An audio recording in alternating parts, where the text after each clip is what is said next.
Excited for our second RN Connect LinkedIn Live show. And of course, I can't do that without my sidekick, Rollis Fontenot. Thank you, Rollis, for being on the show with me as my co-host.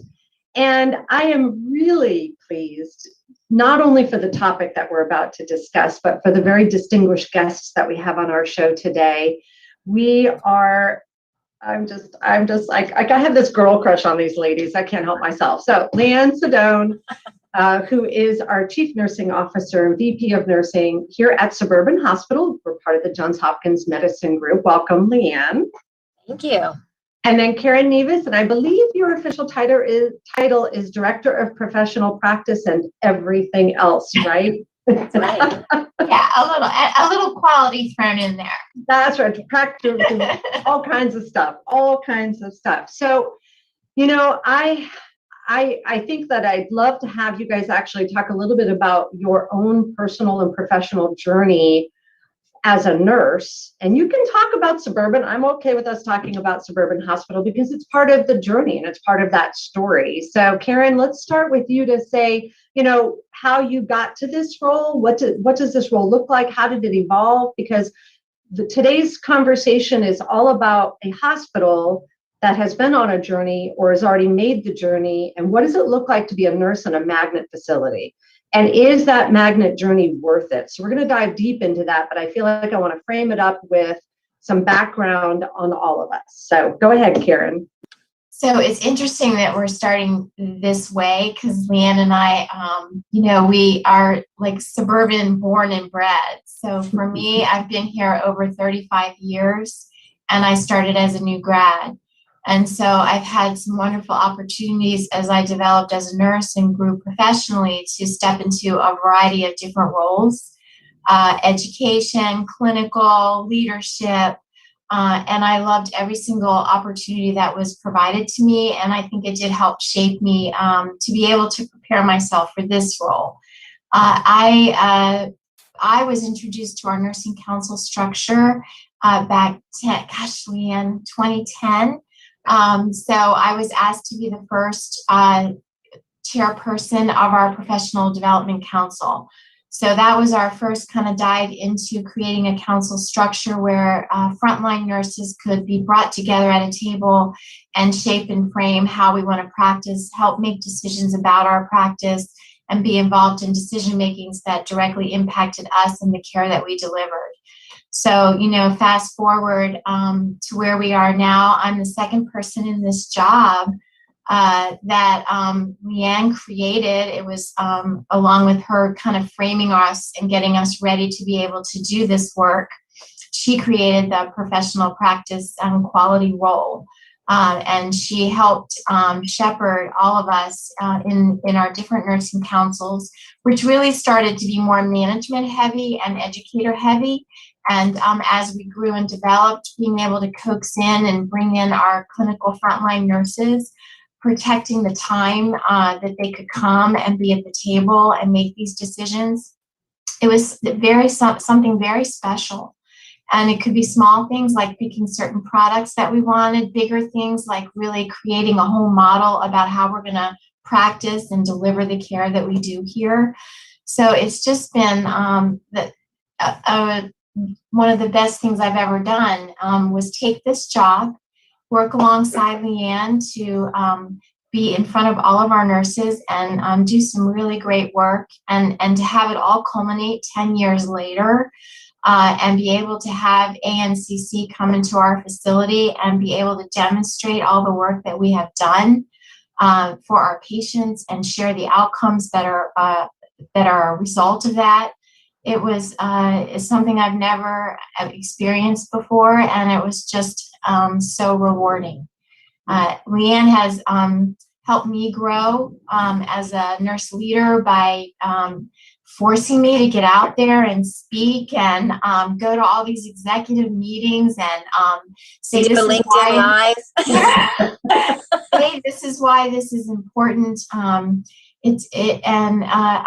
I hope in turn I've done that for the nursing councils that I get to work with every single week and all of them focus on different work with, evidence-based practice and bringing up research here. And we've done some great things. We have work to do always. We're always looking for the next thing that we can do to improve patient outcomes.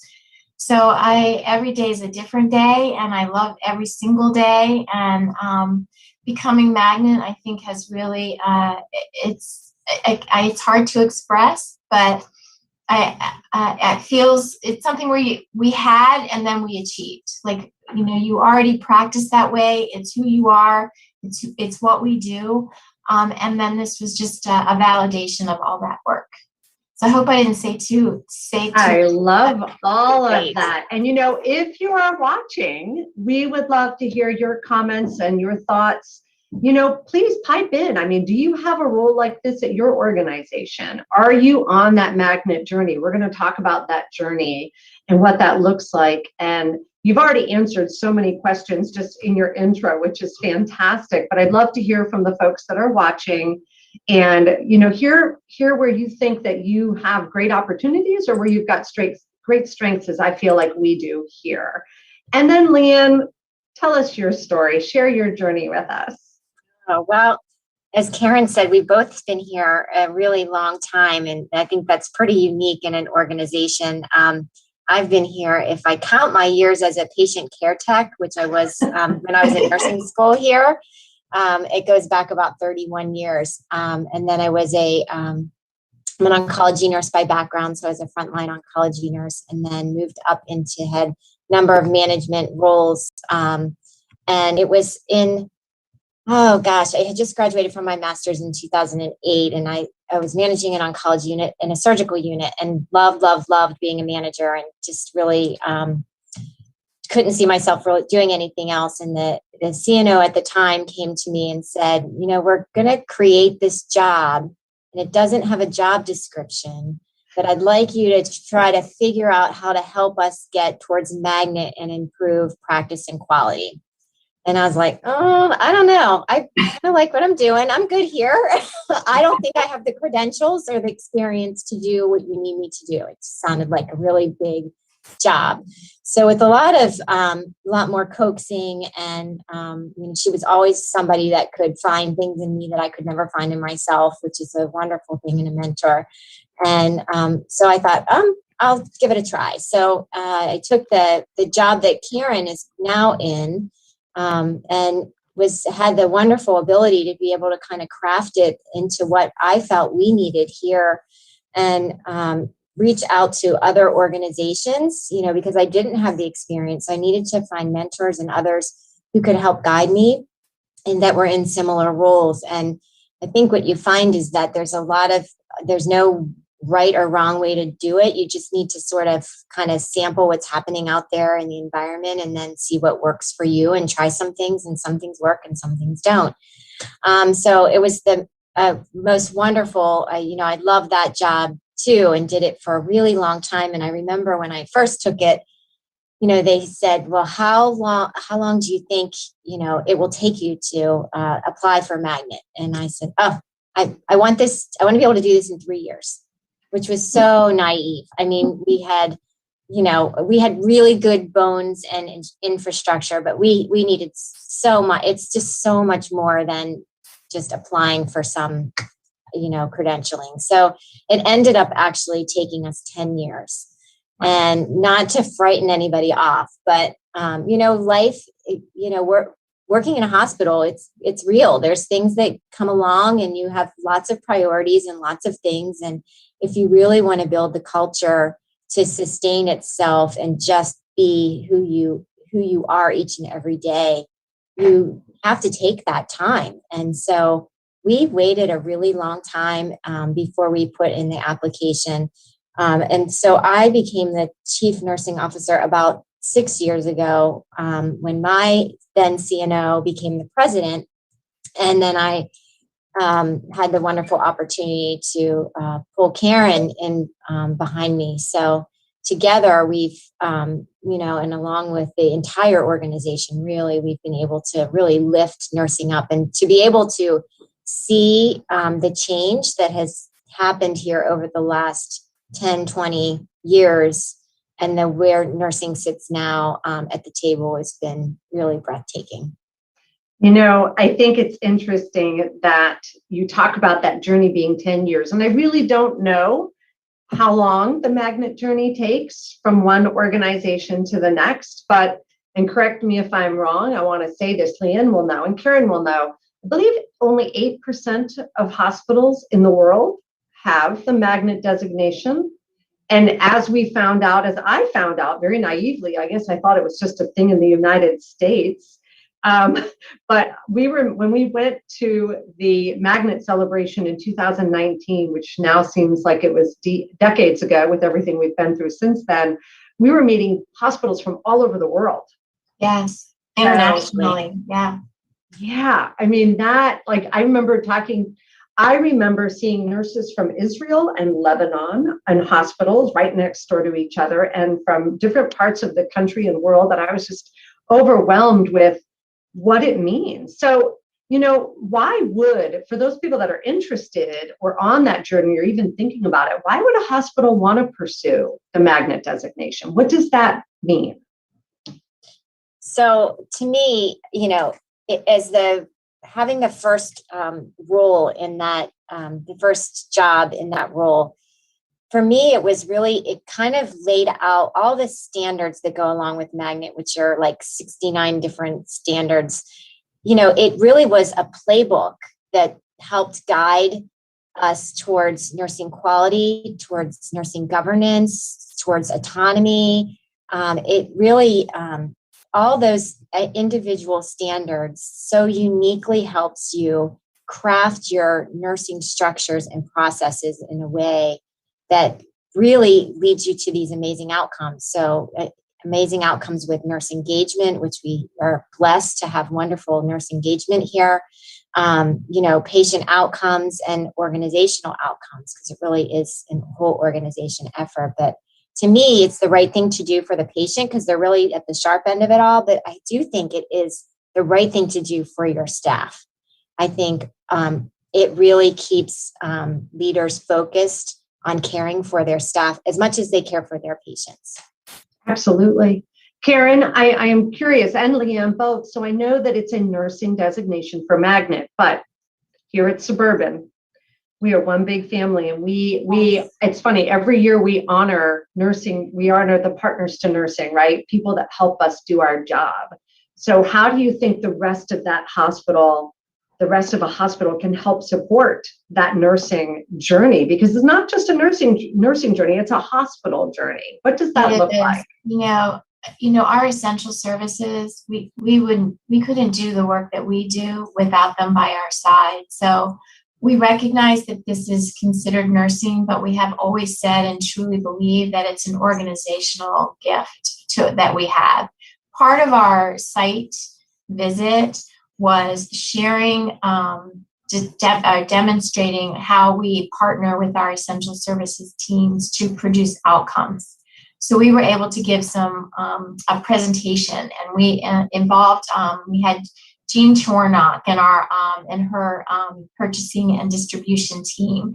We had EVS come and share. So we had stories around how we reduced catheter-associated urinary tract infections and the role that each of these teams played in helping us achieve an outcome. We did a story around sleeping at night and how important that is for patients to get rest. And we involved our EVS and maintenance team and what they did for us in terms of just all the noises at night that happen in a hospital and how can we make it quieter here. So, and they all joined us together during this site survey and participated in this presentation with us. And it was just, and the appraisers, when they were here, they felt that, and they commented at our exit interview about the fact that this feels like a whole team approach and an organizational approach to achieve these things. So I always feel them there the entire time, every day, in and out. So I feel blessed to have partners like that here in the hospital, and there isn't anything they wouldn't do to support us along the way so that we can do what we do. So the journey really is all about everybody working together. It is. And that's what I keep talking about. That's what I love about my job in recruitment here at Suburban, because we are this family and we pull together and we make it happen. You know, I also remember if I remember right, when ANCC came through, one of the things that they said we did that was exceptional was our PFAC, right? Our Patient Family Advisory Council. And for those of you that aren't aware of what that looks like, it is an amazing collaboration where people who have either been patients or family members or people that just want to be part of this sort of community outside of just being a healthcare worker, they come in as volunteers. Well, they'll be coming back now that we're in the pandemic. They'll be coming back in once they're safe to come back, because we want to keep everybody safe right now. Let me be clear on that. But prior to the pandemic, they literally were with us every step of the way, right? At rounds, at teaching us, sitting on our committees, really helping us to understand from a patient perspective and from a family member perspective what that looks like to help us improve our care. I mean, is that how you all would characterize what they do? Yes, I mean, we have our patient family advisors on our unit-based council meetings, our organizational level council meetings. They have partnered with us to really, to your point, bring forward the patient and family perspective in anything that we do, what that looks like on the other side. So they're in our narratives that we wrote for Magnet. Just as examples, they helped us with visiting hours and in our PACU, in our post-anesthesia care unit, where we traditionally never had people come in and be able to visit. And they helped us swing that and see how important that role is for families and to come in. So, and really helped us make that happen. So it's very robust here. They have their own advisory meeting of which we participate. They have a annual report that they put together, just like nursing has one. So yes, they are a vital part of our organization. You know, I can't wait to hear what people have to say in the comments about this, because this magnet journey, as recording in progress, as we're describing that, this magnet journey to me is just, it's simply about all of us working together in an organization. I remember, because I sat down with the folks from ANCC and it was either LeighAnn or my boss who said, just start talking, Theresa, about recruitment. And, and you know, they cut me off, go figure, because I just went on and on and on and on about everything that's good that we do. And I think that it takes each person within this magnet journey to make it happen. We all have our roles. Rollis, you're nodding your head over there. Are you getting all this? I am. I'm loving the conversation. We do have a comment from Trina Lapsley. She's from the Memphis area. She says, we're currently on the journey and we need input on the process. So I don't know if you have, and also Trina, if you could be a little bit more descriptive as to what things you would like us to talk about to help you. But I don't know if our panel wanted to speak to her process. She's in Memphis and they're currently in the process. I know, what does that mean? Like, we would need to know probably a little bit more information about the where. And I do have a question, if you don't mind. I don't know. I have a question for both of you on our panel, both LeighAnn and Karin. What are some of the things that feel different for a nurse who's working there, a staff nurse? How is it different from a place that isn't a magnet facility, since you've been in on both sides? And I also would like to ask the same question from a leader standpoint. How is it different for them? So first of all, with the staff and then the leaders. Well, I think as a staff nurse, that I have a voice, and my voice is heard. And so positive, negative, things I'd like to see differently. There's multiple venues here to be able to bring that forward. You know, our CNO, LeighAnn, and our leadership team are so accessible and visible. So if I had to say one thing that is unique to me and super important, is that our leaders are out and about and visible. Many of our clinical nurses have LeighAnn's text. They will send her a message for her to stop by, or could you look into this? As we walk through and do our rounds and check in with them on a regular basis, they know who we are. They know they can ask us. They we can help them with whatever it is that's on their mind, direct it into the right venue, because their voice does matter. And I think they know that. So even through COVID, all that the last year has brought, they always had someone that had their back. And I think that they knew that. And so it gave them the opportunity to deliver the best care they could, knowing that we were there supporting them the whole time. And I do think that starts with LeighAnn and our executive team and the support that they send us to know that we have that. So magnet or not, I mean, I think we're a special organization, but I think that you have to have those things in place to be able to be successful and be a magnet organization. I believe that personally. We even have a structure here. We have a night shift council here. I know Teresa's commented about it before, but it's really important to get the views and the perspectives of the night shift. And so we've had a night shift council for 10 plus years now. 2016. Yeah. So they like to meet at 2 a.m. That's the best time for a nurse at night. It's not, let me just come in a little early at 5 and meet with you. That's their busiest time. Doesn't work for them. So it's 2 a.m. And so we come in once a month, Karin and I, and sometimes we have people from across the organization come in. We've had HR come in. We've had dietary come in, different groups of people come in. Yeah, pharmacy come in, because they need to be heard too. And they need that visibility. And I think one of the first things we heard from them when we first started so long ago is that everything's during the day. All the skills are during the day. All the opportunities are during the day. And how do we bring it to night? So that's really what we've worked on over the last year. But it's just that to tag into Karin's comment about the visibility and the accessibility and needing to be able to do that on all shifts. And we actually also ask our leadership team to be here on rounds on the weekend, and we take turns coming in to round on the weekend so that we can be visible and hear what's happening there as well. That's amazing. That's awesome. Wallace, I keep telling you. It's fun. It's probably the most fun part of my job is rounding. It's, sitting in the office and doing work is certainly not where I get my joy and my soul filled. It's, getting out there and watching the work and talking to the staff and just seeing the great things they do. Oh, so here comes the question that just came from Trina. She says, we're just getting started. Okay. In the analyzing phase and shaping the culture of the organization, how do we get the team on board? And what are some things that have worked in your organization? So I would say, my advice, what we did here, we didn't come at this we were going for magnet. It wasn't about magnet or credentialing per se. It was really about just changing the culture.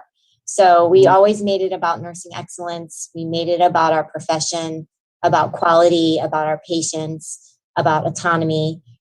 So that's sort of where we started, and that's how we hooked people and got people involved. And you have to be super patient, and you have to do a lot of education and a lot of talking, a lot of one-on-one.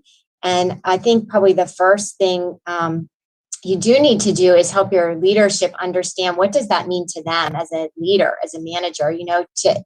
Traditionally, managers manage people and manage their unit, and they kind of take control of everything, and it's very top down. And so helping a leader understand where they fit in this world of shared governance and autonomy and not feel threatened by it, and how we turn them from a manager into a coach and a supporter. And, how do they help lift up their staff instead of feeling like they have to own everything all the time? So those are some of the places where we really started. First was with our leadership team. Setting up our governance structure would be the next piece, identifying those councils that were important, ensuring we had invested in time for our staff to meet at councils. So we tried shared governance a number of different ways, like since the 80s. And had many failed attempts at organizational wide councils. So, a lot of organizations will say, okay, we're going to have a practice council meeting. It'll be once a month for an hour on Wednesday. And so ultimately on that Wednesday, nobody's here that's on the council, and they, units just send whoever's on the floor that day. And so you have all this different, you don't have any consistent membership. It's really hard to move any projects forward, any ideas forward.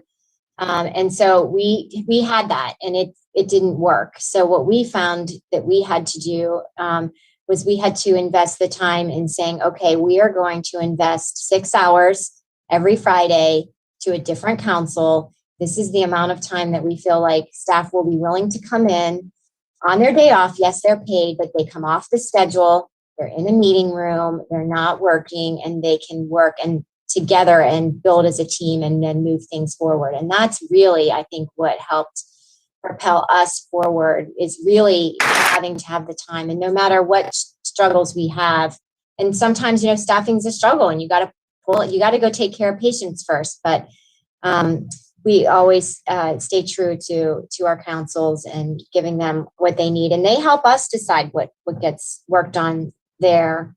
And then I would say the last piece of that is really developing your practice model and what that looks like. What defines your practice in an organization? What makes us suburban nurses versus a different kind of a nurse?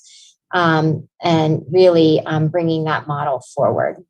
Now, Karin, if you want to add to that. No, I do remember, to LeighAnn's point, the first couple of when we had to bring up leadership, and really LeighAnn did this when she was in my role, was through a series of retreats where it was really educating our leadership team on those pieces that LeighAnn just spoke about how it kind of turns things around, and how leadership needs to buy in and be a part of the process, and what that looks like for them, and kind of lay it all out. So it was an education for us as leaders and educators to really understand that before we could move on and then sort of bring our staff along. So, and the council protected time, I have to say our leaders do an amazing job of protecting that time and getting our staff nurses to those meetings. We try to make them working meetings. Anything that we ask them to do, we try to keep within that time element so that we're respectful that this is the time that the organization has given us to do the work that needs to be done. Most of the work, it does come from the council, and then there are some things that we need to work on for patient outcomes or strategically that we need their help with as well. So it's a combination of different things that come across the table that we tackle. I would tell you, I mean, it's kind of funny. I feel like I'm going to ask a question. Actually, I'm going to ask a different question. We're gonna take a break from the magnet journey and that conversation, knowing that you both have water break. That's right, water break. Water break if you want to get some water. Water break. So there I go. I don't have any in my office. Here comes the surprise questions that you weren't anticipating, but that's okay, because these are kind of fun questions. So if you could go back, and of course, if LeighAnn has been here for 31 years, she would have actually been working here then. What would you tell your 15-year-old self, like looking back? Like, what would you go back and tell the 15-year-old version of you? What would you say? What would you tell them? You go first, LeighAnn. Thank goodness she has to go first. That's a tough one. Do you want me to go? I could go. Yeah, why don't you go? I could get personal or professional. No, 15-year-old self, pay more attention in school, at least in high school. It wasn't even an issue in college, but high school.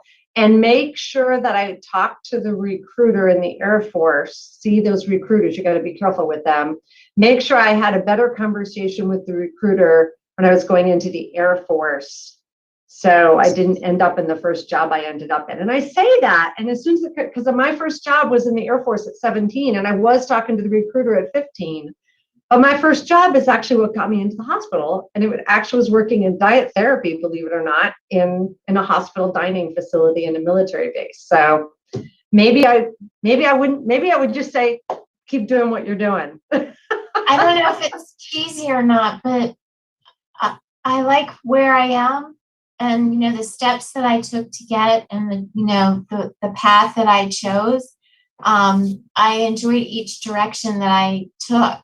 And I think it shapes and molds you to where you end up going. And the road is still way ahead. And I think the only thing I would do differently, and I don't know why I didn't, is go back to school sooner. I think, you know, if I were to say anybody coming out of nursing right now, you should, you know, you minimally should have your bachelor's and really seriously consider, you know, master's. I just think that's where our profession is heading, and it does arm you with, you know, with knowledge, and it broadens your view. So easier said than done. It took me just until recently to take that final step to do that, but so I admire anybody who continues their education. I think it's super vital to our profession as nurses, really, to have that. So maybe that. All but right. Otherwise, I'm. What about you, LeighAnn? 15 years old. Let's see. Would you have been in Pittsburgh at the time? Yeah. I don't know. I'm kind of with Karin. I don't know that I would have changed anything. But I would give advice in that I'm the type of person that likes to know everything about, feel like I have the competencies to launch into the next space and the next role. And so I would encourage people to not shy away from opportunities that are put in your path. And, you know, even as a young nurse, if you are off, you know, if you have the opportunity to precept, or you have the opportunity to be on a council or go up the clinical ladder, or whatever that looks like, you know, try them all out. You know, there's, you know, you fall down, you brush yourself off, and you get back up and you learn from it. So, you know, I thought you were going to say something like, don't vote for the Steelers or something. I don't know.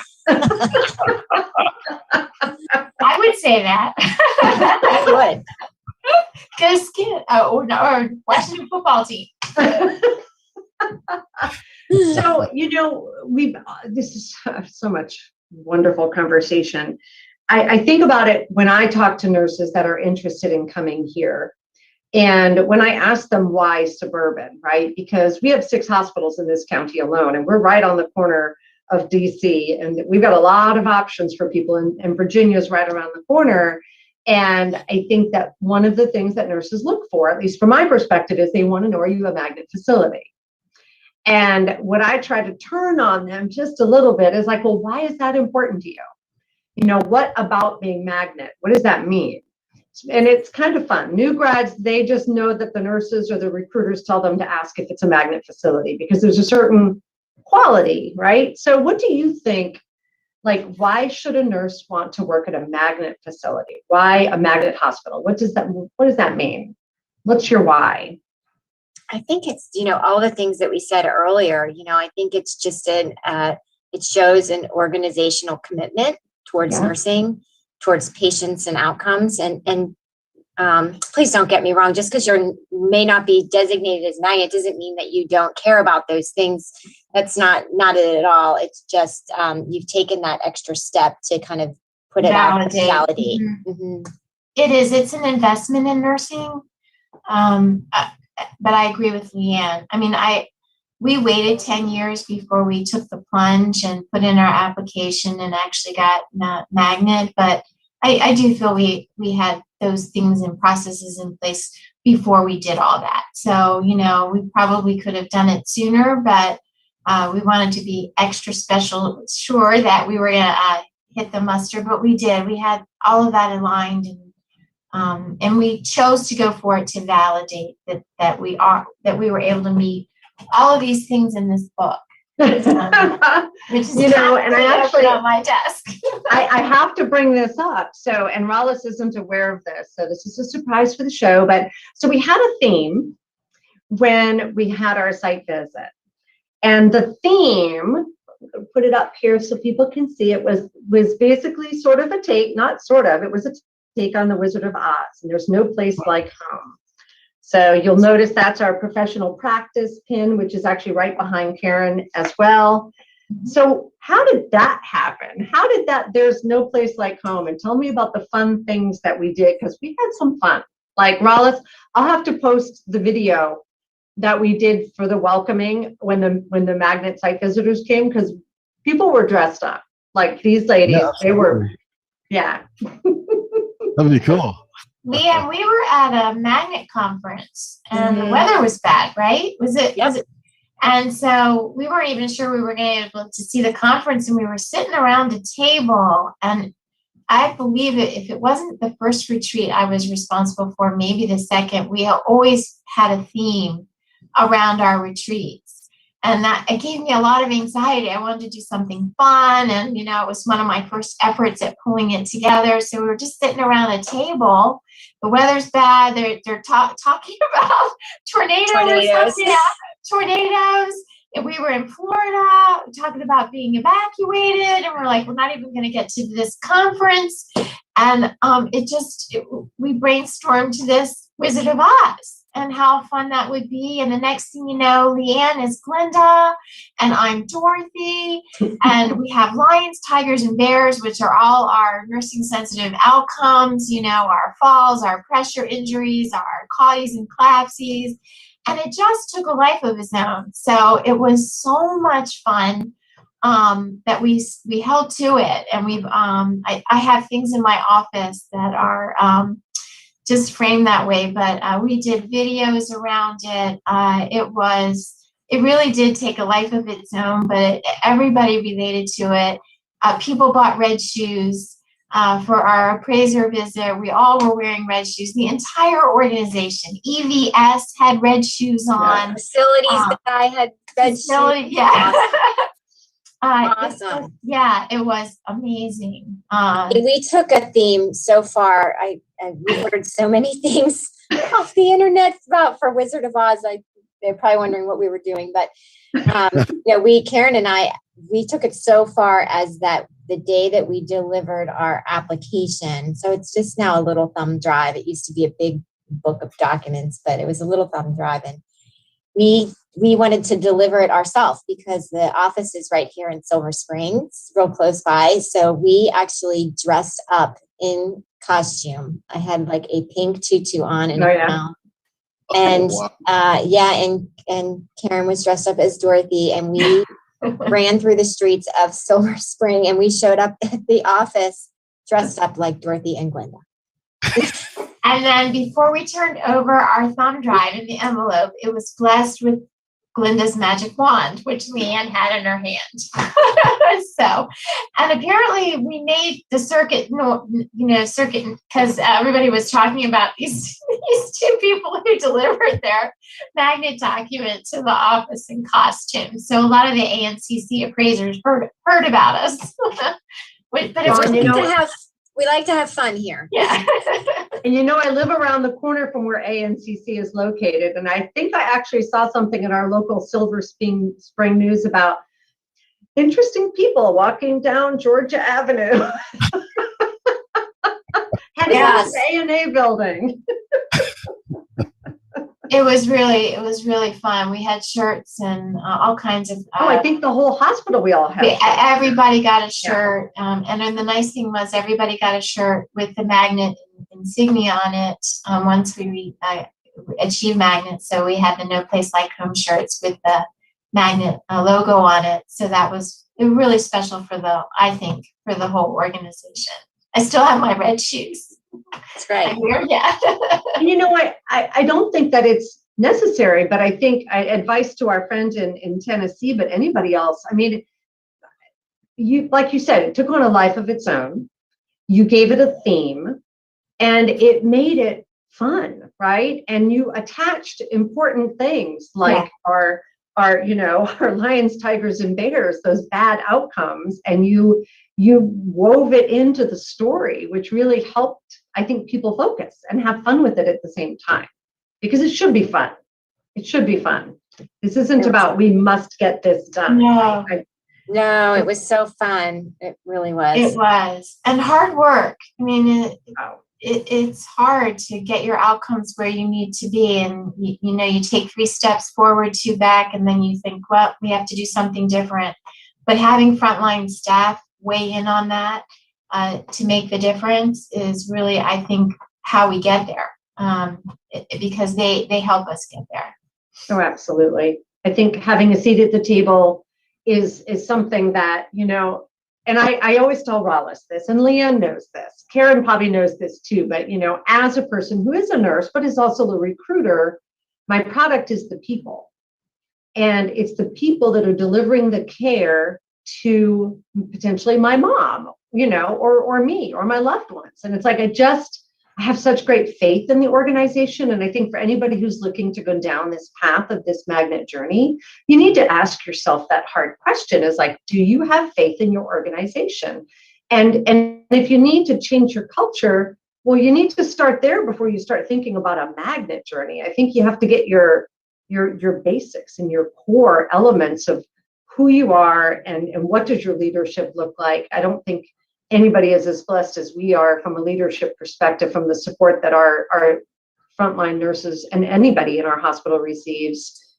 And I think those are like fundamental, that's like water and oxygen are fundamental core elements to life. To get magnet, I think you have to have that desire, yes, but not to have the desire to have magnet to have it. Again, only 8% of the hospitals in the world have it. It's what does it mean? What does it mean to your nurses? And how does that affect their daily work? Because it's not just one and done, right? Right. Yeah. I know. I get excited about all of these things. So, all right, and we're gonna switch over. Water breaks, another question for you. Would you rather be caught singing out loud or dancing? If somebody was going to catch you and videotape you, would you rather be caught singing or dancing? Dancing. Yeah, dancing. That didn't take any hesitation whatsoever. If you had heard me sing, you would know why I said dancing. Rollis, I'm curious, what about you, Rollis? Oh, you're muted. Oh, you're muted. He's talking. I'm gonna go with dancing because I like dancing and I like singing and dancing, but I think dancing I'm better at it than I am singing. So yeah. I'm with Karin on that. Is that the same reason? Yeah. Was it dancing? See, for me, it would be singing. Yeah, singing for me. Oh, wow. I'm not like dancing. There, we can be a team. Yes. There we go. We'll sing and dance. We could do a magnet dance. I know. So I saw one hospital when they welcomed the magnet appraisers in for their site visit. They were like, I don't know, in Texas somewhere, but they did this super cool, line dance. Oh my gosh, it was so amazing. I'm like, I want to do that. But a line dance would not be, it wouldn't link in with anything back here in Bethesda. But I never know what our next visit will be. Some way to weave it in, LeighAnn. We're going to find a way. Creative. We'll figure it out. What's that? What's your favorite kind of dancing? Oh, I don't know how to really do any specific kind of dancing. Free form.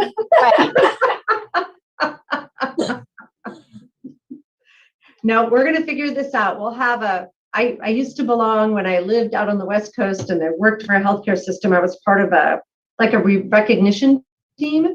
And I was the one who was known to create songs. And then we'd sing and we'd do all kinds of things like Blondie and you name it. We sang it. It was fun. It's all good. It's all good. You have to have fun.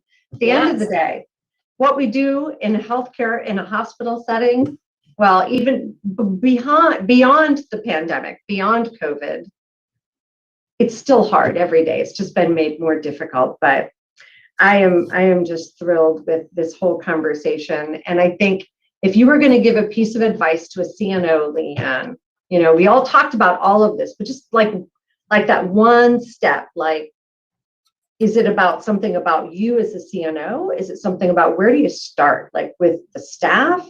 Who's that first conversation that you have when you want to go forward with something like this? I think the first step is understanding it yourself and understanding your own, be very self-aware of your own leadership style and tendencies is the first step. And I would say the next step is to engage your leadership team. you really have to have those foundational pieces in place before you can move forward. That is wonderful. Wonderful. Yeah. And then I think Trina commented, said in her mind, she thinks that changing the culture is the most difficult factor. That's why it took 10 years. Yeah. Yeah. That's not something you can put on a 3-year timeline. I can tell you that from a recruitment perspective, that working with the leaders at Suburban, if we identify that we want to change something about that unit, it's very much a partnership that not only are we working with our current staff, but then we're looking at who we're hiring.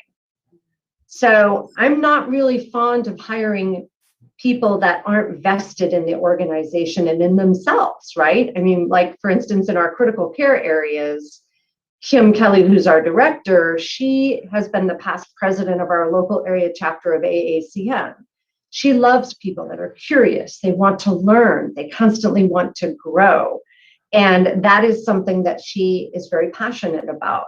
And her team, as a result, is very passionate about that. As a matter of fact, sometimes when we have turnover, it's because they've either gone off to CRNA school or MP school. And then it's funny, we kind of turn around and hire them within another part of Johns Hopkins, which is great. But I think you can change the culture by who you hire and by working with your staff to make sure that they understand what that looks like, right? Identifying it. So Trina, keep the faith, Trina. You can do this. You can absolutely do this. I have a question. Is it okay? Can I ask a question? Oh, yeah. Go ahead. The floor is yours. So earlier you talked about the frontline staff being heard. I remember Karin said that specifically.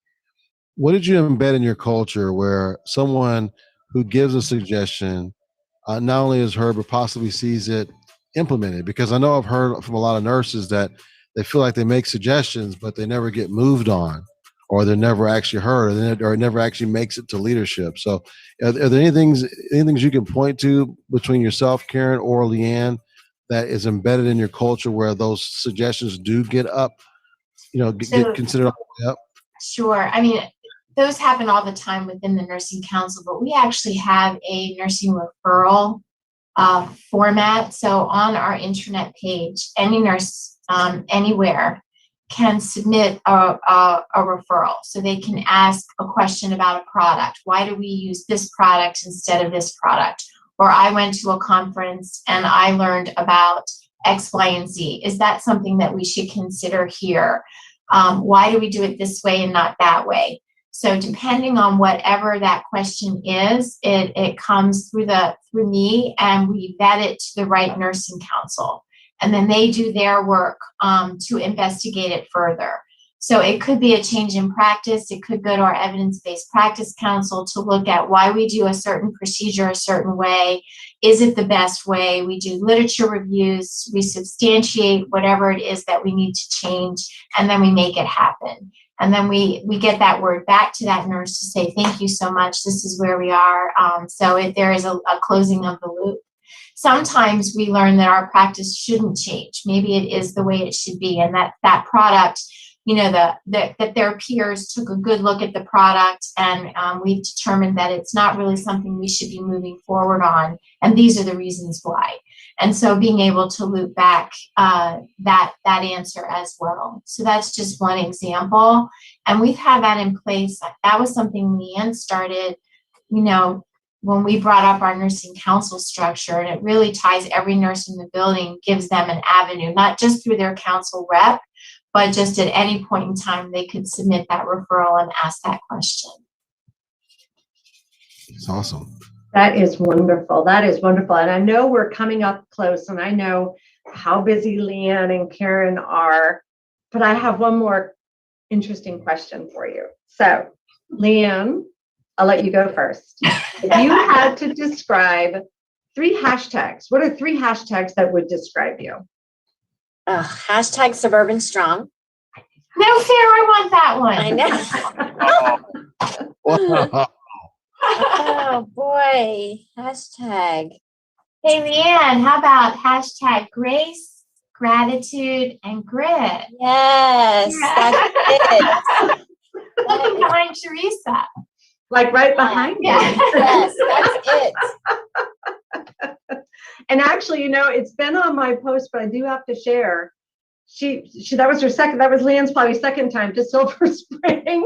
The first time was delivering the magnet documents, and the second time was going to my house, my condo, and putting that out front of each nursing leader's house on our celebration of our hospital and nursing week. So yeah, I knew Suburban Strong was going to be in there. Yeah, you can't not be. Hashtag there's no place like home. Yes, yes. Yeah. Hashtag Suburban Strong, I think, says it all. And again, we all have t-shirts. Yes, we do. Love our t-shirts. Well, I hope that for those of you that are either watching this live or watching the recording, I hope this has helped you, because that's the whole purpose of RN Connect. It's talking to amazing people like the two that I have on my panel right now about their journey, the story of what that looks like, and maybe it has something that resonates with you or makes you ponder things. Of course, selfishly, if you want to come work for Suburban, you can do that too. We could probably arrange that. I could arrange a meeting. You know someone that knows someone. I know someone that knows someone. That's right. That's Theresa, right. Can we ask each of them to give a 1 minute career advice to Wow. a nurse who maybe has a couple of years under their belt and they want to move into leadership at some point? Any advice either of you would like to give? Because we'll make a clip out of it, most likely. Oh. I think having a mentor, someone who can just listen, help guide without judgment. There's so much value in being able to have that someone in your career path. And I think any nurse that I talk to, they can identify one person who helped kind of lead them to a path that they never thought they might take. But to LeighAnn's point about pushing the boundaries a little bit, trying new things quickly, easily, and it's okay if it doesn't work out. There's just so many ways to take nursing. It's the best profession in the world because there's just so many things you can do. So, and the path to leadership isn't always a nice straight line. It can be really messy, with some failed starts and stops and shifts and turns. And so, to not be discouraged by that, but to embrace those things and always think about, what did you learn? You can always learn something from a situation. So, and there's formal leaders and informal leaders, and informal leaders can have just as much influence as our formal ones. So you can be on a unit taking care of patients and still be leading. So it's really how you interpret the word, I think. That's awesome. I think that deserves, Jonathan, that deserves a round of applause, I think.